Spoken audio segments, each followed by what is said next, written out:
Hello, I'm Dr. Balthazar, and since the NHL season is nearly upon us, I'm compelled to add the Disney ESPN package back into my monthly expenses, which means the same morbid curiosity that leads one to watch a car crash will draw me back into Marvel's Phase 5. Next on the docket, Loki Season 2. Since the MCU is supposedly a shared universe with each project making meaningful contributions to a bigger picture, I sat down to try to work out the story that's taken shape since Avengers Endgame. To my understanding, Phase 4 was intended to be an epilogue to the Infinity Stone saga, as well as a prologue to whatever grand epic comes next, while Phase 5 is meant to be Act 1 to that story arc. As an epilogue to a story that has concluded but left lingering questions, one would expect some elaboration on the human impact of past events, as well as the social impact of the blip in its undoing. As a prologue to a story that's about to begin, one would expect the introduction of new characters and a foreshadowing of future themes. In the first act of a 3-act story, we might reasonably expect the protagonist, antagonist, and underlying conflict to be clearly established, and our heroes to have some success that will go all to hell in Act 2. In this video, I try to make sense of what each movie and television project from Phase 4 and the projects released thus far in Phase 5 have contributed to that bigger picture, so Loki Season 2 makes some kind of sense contextually, before I get annoyed and go back to watching hockey. Keep your head up, son. This is some man stuff going on out here. Phase 4 began with WandaVision in January of 2021. It focuses on the human impact of losses suffered, in this case Wanda losing her robot sex toy.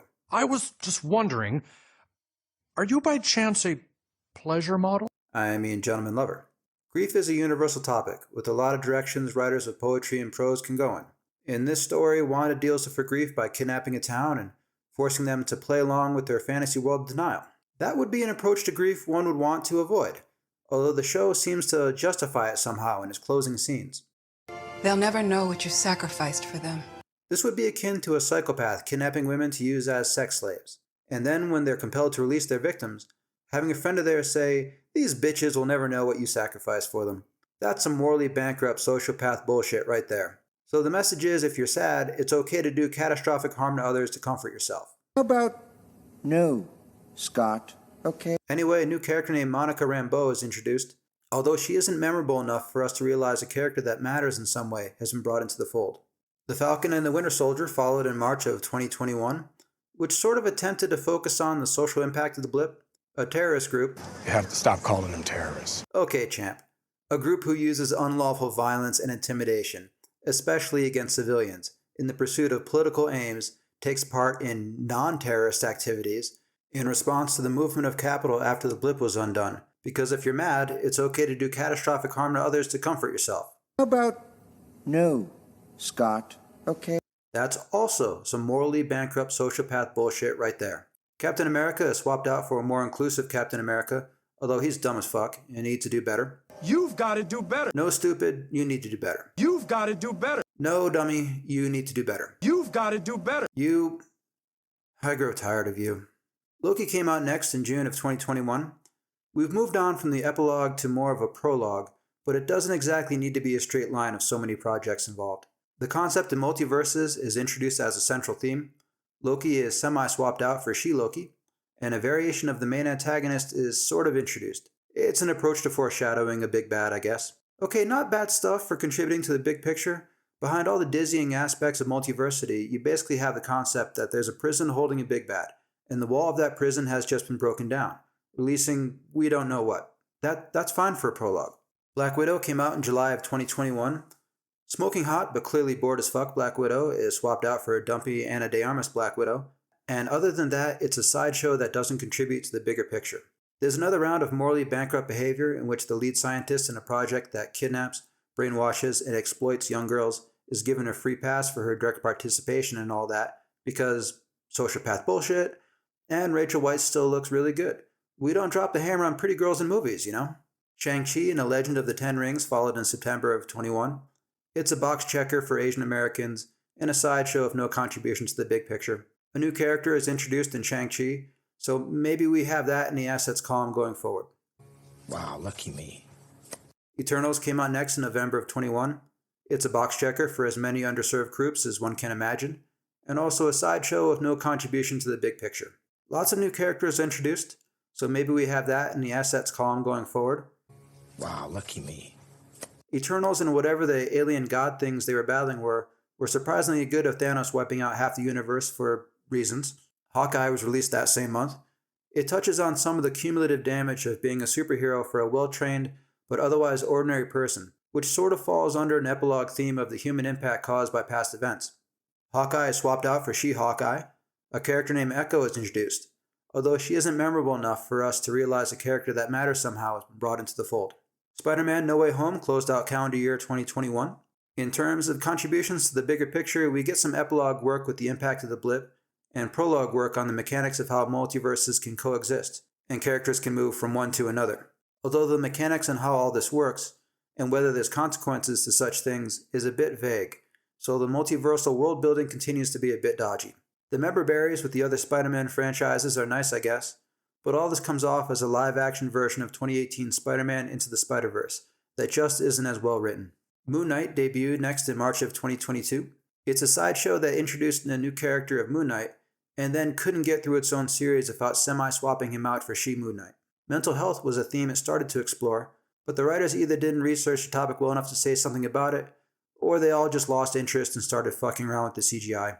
Egyptian gods are introduced as a thing in the MCU, and they were surprisingly good with Thanos wiping out half the universe for reasons. Doctor Strange and the Multiverse of Madness followed in May of 2022. WandaVision felt the need to fuck with fans of the X-Men movies by incorporating the actor who played Quicksilver into their show, and then swerving him into a boner joke because they're dicks. Dr. Multiverse and the Madness of Stupid felt the need to fuck with fans of X-Men, What If, Inhumans, Fantastic Four, and something else, because they're also dicks. The concept of the multiverse and the mechanics of traveling between its realities is made more confusing but patched together by a MacGuffin, I mean new character, named America Chavez, who checks more boxes. Wanda is still sad, although she's completely forgotten about her robot sex toy. I was just wondering, are you by chance a pleasure model? Gentleman lover, and is now sad at the loss of her imaginary make-believe pretend children. Then she wants to take the actual children of a Wanda in a different universe, rather than find a universe in which some kids have been orphaned and she can just apply to the multiversal adoption agency or some shit. Okay, I don't like bureaucracies and paperwork either. Fine, off we go. I guess this is still exploring the theme of a loss as an epilogue ought to, but that's a bit of a stretch. Bravo for the message that just because you're a parent supposedly doing something on behalf of your children, it doesn't mean you have the right to do anything you want. Everything else in the film, well, it just sort of is. Ms. Marvel came out next in June of 22. New character, box-checking young Muslim high school girl. Not sure what else to say there. I didn't watch it. Don't know anyone else who did, except the content creators who needed something to dunk on that month. Thor Love and Thunder came out in July and reduced the God of Thunder to a slapstick joke of a cartoon weenie. Thor is swapped out for She-Thor, but She-Thor is killed off by film's end and goes to Valhalla, establishing that death is just a fast pass to a mountain vacation, since Taikiki Wakiki, no, I don't care how his name is pronounced, I don't respect him enough to say his name right, fuck him, is a fucking child, and treating any theme at all, let alone death like an adult, is beyond his social development. As a cancer survivor myself, I wondered how the character of Jane Foster would explore the theme of a cancer diagnosis, and how it would compare and contrast to my own experiences. It has nothing to say on that topic, of course, since Taikiki is a child who should be making content for Nickelodeon or Sesame Street or something, or just working on a coloring book somewhere. No contribution to the bigger picture exists here. Greek gods are introduced as a thing in the MCU, and they were surprisingly good with Thanos wiping out half the universe for reasons. She-Hulk, Attorney at Law, made its grand entrance onto the world stage in August of 22, offering up some competition to the show Velma as the most vile, spiteful, and toxic show in the history of television. Many content creators have dunked on this motherfucker. My favorite breakdowns are the Little Platoon and Baggage Claims analyses. As an aside, those are two channels you should definitely check out. They both make fantastic videos. In-universe, the Sokovia Accords are reversed in a throwaway line, ending the central theme of the comic and movie versions of Avengers Civil War that focused on the philosophical struggle to find the correct balance of rights and freedoms on the one hand and safety and security on the other, which is also one of the principal concepts and challenges of the social contract between governments and citizens since the dawn of civilization. But hey, whatever, right? Hulk is swapped out for She-Hulk. No other meaningful contributions to note here. If the writers carry this show like a scarlet letter for the rest of their careers, and are denied one opportunity after another because of it, that's proof a just God does exist. Fuck these people. Black Panther Wakanda Forever closed out Phase 4 in November of 2022. In the attempt to manufacture another cultural moment, Angela Bassett race-baited the Academy of Motion Picture Arts and Sciences after coming up short at the Oscars with her ham-bone performance here. And this imbecile race-baited the entire interweb. Use your body to block us from anybody who would be coming into that theater to do us harm.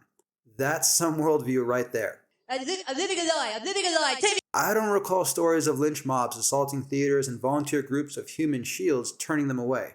But what do I know? As a white male, I have a lot of disadvantaged groups to oppress and can't keep track of all my sinister plans and operations. Anyway, Black Panther is swapped out for a she-Black Panther. Iron Man is swapped out for she-Iron Man. A new character is introduced in Namor, so maybe we have that in the assets column going forward. Wow, lucky me. There is some element of dealing with an epilogue theme of the human impact that comes with personal tragedy, in this case both in-universe and out, with the death of Black Panther actor Chadwick Boseman, which I thought was well done. He seemed like a good person. He'll be missed. Phase 5 opened in February of 2023 with Ant-Man and the Wasp: Quantumania. So theoretically, we finished the epilogue side of Avengers Endgame and the prologue side of introducing new characters, although Ant-Man is semi-swapped out for she-Ant-Man, and now we're into Act 1. The first act in a 3-act play usually features clarification on the protagonist, antagonist, and overarching conflict. There also tends to be setups that we paid off later, character and theme-wise, rules establishing what is and isn't possible that the characters need to abide by in the world building, a call to action, some resistance to going on a hero's journey, and enough success to encourage our hero forward.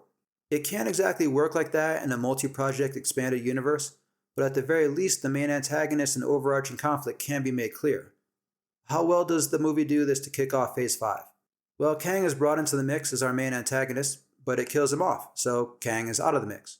Although it also brought in a council of Kangs, so maybe that Kang wasn't the Kang we should be worried about any more than the Kang in Loki Season 1, since there are other Kangs, which is good since this Kang got his ass kicked by the ant family, and some actual ants, while the Kang from Loki Season 1 got smoked by She-Loki. So I'm not really losing any sleep about a Kang doing any meaningful damage until I see a Kang that can do more than get his ass kicked and die. There it is. Talk. The overarching conflict seems to be the endless multiverses are in peril and trillions of lives are at stake, which are terrible stakes. It's small stakes that matter because you invest emotionally through your personal connections to the characters involved, not silly-ass theoretical concepts with absurd number values meant to overwhelm you with their hugeness and therefore matter somehow. In Phase 3, we didn't care that Thanos wiped out half the universe. We cared that he wiped out the characters we had invested in emotionally. At least Ant-Man 3 gives us some deep philosophical insights we can re-examine our own worldviews with. It's never too late to stop being a dick. Fucking hell, the people making these movies are such morons. It feels like the bar just can't go any lower. Guardians 3 came out next May in 2023. It's a sideshow of no relevance to the bigger picture, just a curtain call for the characters and director of the Guardians films. James Gunn is off to head the good ship DCU because he cares so much about those characters, always has. I'm living a lie. I'm living a lie. Take me. Best of luck there. Try to stay off social media there, James. And finally, Secret Invasion brings us up to speed with its release this past June. Nick Fury is deconstructed into a has-been, old-as-fuck crybaby bitch and semi-swapped out for a she-Fury. And Mary Sue is introduced with all of the collective powers of all of the superheroes in the MCU, showing they learned nothing after they introduced an overpowered Captain Marvel Mary Sue and then needed to find contrived ways to get her out of the picture so Avengers Endgame could happen. Now they'll need to find contrived ways to get whatever baby girl's name is out of the picture so whatever comes next can happen. As an aside, Fury's wife is a shapeshifter, opening the door to some interesting bedroom antics. It's gonna get weird. Well, goddamn. Maybe we can check some boxes to work this out scientifically. Let's see. Based on the social politics of Disney and the MCU, I think we can rule out a heterosexual encounter, obviously. I think we can also bank on something multiracial here. That sends the right message about inclusiveness in Disney's mind. We're also going to need similar age demographics to not run afoul of some social taboos. There are still some rules in this world. So who could it be? Who ticks all the boxes of an elderly white man for Nick Fury's shape-shifting wife to impersonate on date night when the Viagra medication rings that bell?